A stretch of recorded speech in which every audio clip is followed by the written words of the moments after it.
சித்தர்கள் நம்மை எப்படி காப்பாற்றுகிறார்கள்?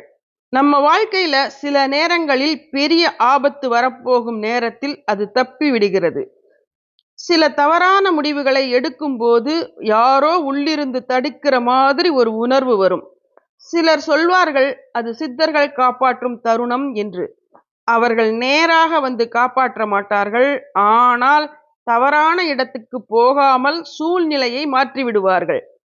நமக்கு நல்ல மனிதர்களை வாழ்க்கையில் சந்திக்க வைப்பார்கள்.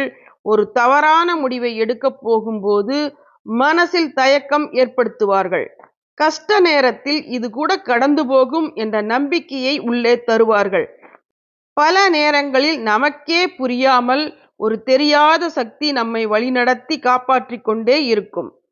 ஆனால் ஒரு உண்மை, நல்ல மனசு, தீங்கு நினைக்காத வாழ்வு, உண்மை வழி இவை உள்ளவர்களுக்குத்தான் அந்த அருள் எளிதாக கிடைக்கும். அதனால் சித்தர்கள் எங்கு இருக்கிறார்கள் என்பதற்கு பதில் நாம் நல்ல பாதையில் நடக்கிறோமா என்பதுதான் முக்கியம். இந்த வார்த்தைகள் உங்கள் மனதை தொட்டிருந்தால் லைக் பண்ணுங்க, ஷேர் பண்ணுங்க, கமெண்டில் உங்கள் அனுபவத்தை சொல்லுங்கள். நன்றி.